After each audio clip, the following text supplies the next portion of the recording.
ყველას როგორ თავისი გასაჭირი აქვს რა. ყველას რაღაცა თავისი ტკივილი და საწუხარი აქვს. დიდებსაც, პატარებსაც. არც ერთი ადამიანი არ არსებობს, რომ რაღაცა არ აწუხებდეს. ყველას თავისი ტკივილი აქვს. ყველას თავისი ჯვარი აქვს საზიდი ამ წუთის სოფელში. აი ვიღაცა შეიძლება ეხლა ჩვენ რო აქ ესე ჩვენი ფეხით მოვედით, ვიღაც შეიძლება საწოლს არის მიჯაჭული და უბრალოდ ვერ დგება. ვიღაცა არამც თუ ვერ დგება, არამედ ვერც კი იმძრევა საწოლს ისე არის. ვიღაც შეიძლება საპატიმროშია და თავისი ოჯახის წევრები ენატრება. ესმით რაზეა.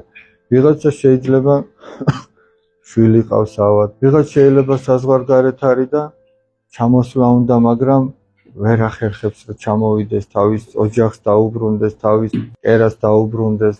შეიძლება ესეთებიც იყოს, აი რამდენი რაღაც საწუხარი არსებობს.